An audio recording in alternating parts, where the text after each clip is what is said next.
আসসালামু আলাইকুম। আশা করি সবাই ভালো আছেন। আলহামদুলিল্লাহ আমিও ভালো আছি।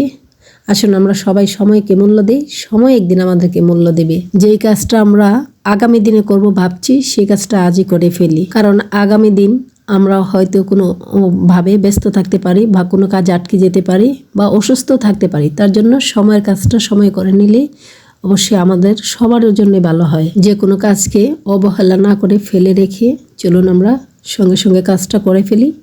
একটা সময় দেখা যাবে নিজের শারীরিকও ভালো থাকবে, মাথা থেকে টেনশনও চলে যাবে, কাজের অবশ্যই সফলতা ফিরে আসবে। আমরা হয়তো অবহেলা করে বসে থাকবো, কিন্তু সময় কিন্তু আমাদের জন্য বসে থাকবে না।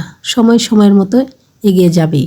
কোনো কাজ কিন্তু দ্রুতই সফলতা আনা যায় না, ধৈর্য ধরে কাজটি করতে হবে, তাহলেই আমরা সফলতা আশা করতে পারি। এই ফেসবুক প্ল্যাটফর্মে এসে কাজ করে আমরা অনেকেই ধৈর্য বুঝে গেছি, ধৈর্য ধরতে শিখে গেছি। এই প্ল্যাটফর্ম আমাদেরকে শিখিয়ে দিয়ে যে সাধারণ কিছু থেকে অসাধারণ কিছু হওয়া যায়, মূল্য পাওয়া যায়, বিনিময়ে কিছু আসে।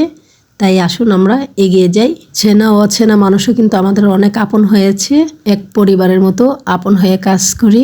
খুব ভালো লাগে তাদের সাথে কথা বলতে, তাদের অনেক বিষয় জানতে শিখতে। মাঝে মধ্যে মনে হয় এই প্ল্যাটফর্ম ছেড়ে দিলে অনেক মায়া পড়ে গেছি, ছেড়ে দিলে ভালো লাগবে না, তাই তাদের মায়ার জন্য কাজ করতে হয়। ভালো থাকবেন সবাই, আল্লাহ হাফিজ।